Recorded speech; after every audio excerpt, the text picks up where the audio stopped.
आपको आप सभी के प्यारे मित्र ओम जितेंद्र सिंह तोमर का प्यार भरा नमस्कार। राधे राधे। जय श्री कृष्ण। श्री शिवाय नमस्तुभ्यम। आज की कहानी में हम आपको बताने जा रहे हैं कनेर के पुष्प का महत्व पूजा में कितना है और उसकी कहानी देखना मत भूलिएगा।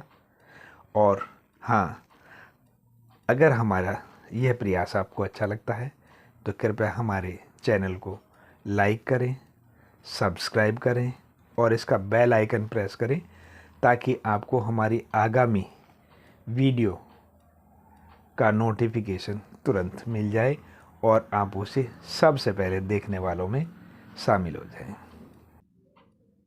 पंडित प्रदीप मिश्रा जी की दूसरे दिन की कथा का जो दूसरा पुष्प है, मुख्य पुष्प है, वह है पीला कनेर। आप सभी ने देखा होगा, पीले रंग का घंटे के आकार का फूल होता है, भगवान के ऊपर चढ़ाया जाता है। उन्हें यह बहुत प्रिय है। चलिए अब हम आपको कहानी बताते हैं कि यह भगवान को प्रिय क्यों है। एक समय की बात है कि देवों की सभा चल रही थी। उसी में केतकी, केवड़ा, चंपा और पीली कनेर भी बैठे हुए थे। चूँकि पीली कनेर गंधहीन है, इसमें कोई भी खुशबू या सुगंध नहीं है, और केवड़े में, केतकी में और चंपा में बहुत अधिक सुगंध है। उन्हें अपनी सुगंध पर घमंड हो गया और उन्होंने पीली कनेर को देखकर हंसना शुरू कर दिया।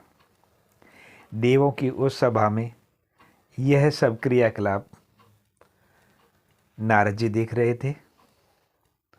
उनसे रहा नहीं गया।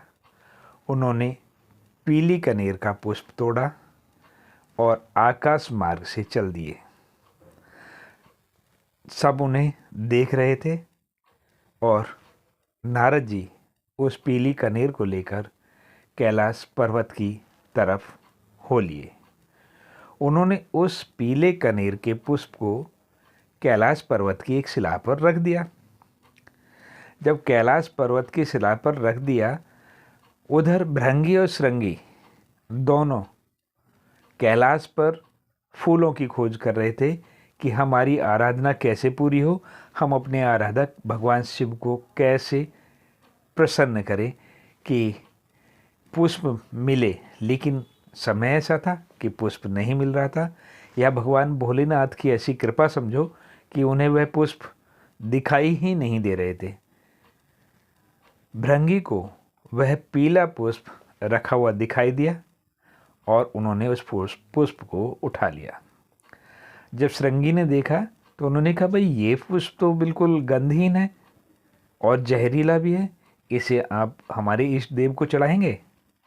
तो उन्होंने कहा, वो तो सभी को समान दृष्टि से देखते हैं, उसमें अच्छा क्या बुरा क्या वो कभी नहीं देखते, वो तो केवल श्रद्धा देखते हैं।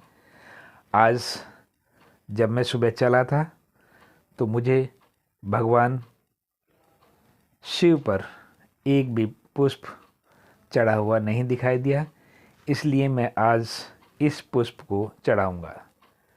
श्रृंगी बोले, सच कहते हो, मैं भी सुबह से पुष्प ढूंढ रहा हूँ लेकिन मुझे पुष्प नहीं मिला, लेकिन अब हमारे आराधक पर यह पीले रंग का पुष्प चढ़ेगा, इससे बड़ी और खुशी की बात क्या हो सकती है।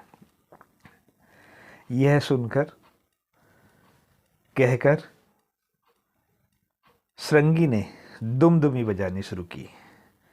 जब दुमदुमी बजी तो सभी देवता खड़े हो गए, सोचने लगे ये क्या हो रहा है। तब पार्वती जी ने अपने गणों को के साथ साथ गणेश जी और कार्तिकेय जी को भी इस दुमदुमी बजने का कारण जानने के लिए भेजा। जब वे वहाँ पहुँचे तो उन्होंने देखा भगवान भोलेनाथ के चरणों में वह सुंदर पुष्प रखा हुआ है और उनके सामल चरणों के साथ उस पुष्प की आभा ही कुछ अनोखी हो रही है।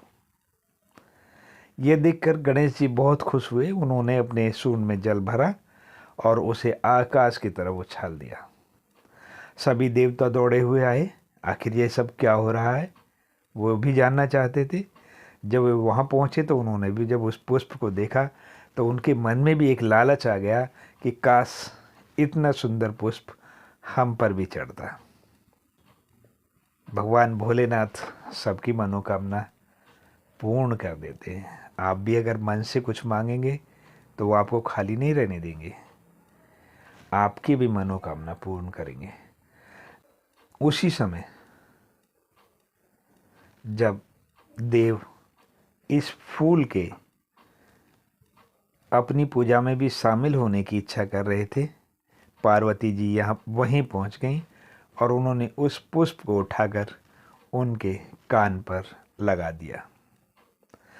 आप अगर कभी प्राचीन तस्वीर देखेंगे तो उसमें भगवान भोलेनाथ के कान पर लगा हुआ यह पीला कनेर देख सकते हैं। ऐसे हैं मेरे औघड़दानी, मेरे भगवान भोलेनाथ, जिसकी अन्य पुष्प अवहेलना कर रहे थे।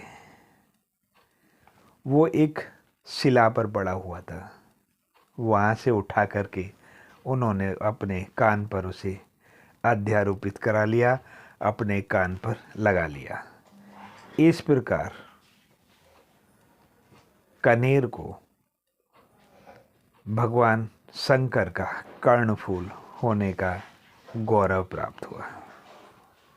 इस प्रकार निकृष्ट और जहरीले समझे जाने वाले कनेर के पीले पुष्प को भगवान भोलेनाथ का कर्णफूल होने का सौभाग्य प्राप्त हुआ।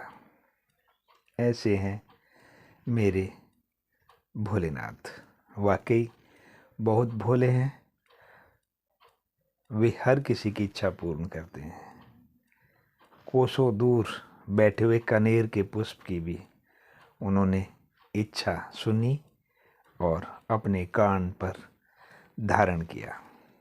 जैसा कि सभी देव भी यही इच्छा कर रहे थे, तो भगवान भोलेनाथ ने उन्हें भी इस पुष्प को अर्पित करने का आशीर्वाद दे दिया और कहा कि जो भी इस पुष्प को आपके ऊपर या मेरे ऊपर अर्पित करेगा, मैं उसके सारे कष्टों को दूर कर दूंगा।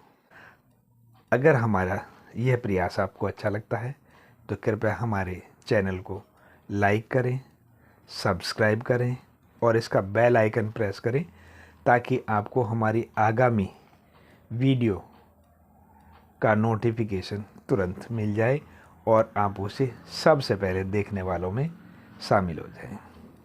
राधे राधे, जय श्री कृष्ण, श्री शिवाय नमस्तुभ्यम।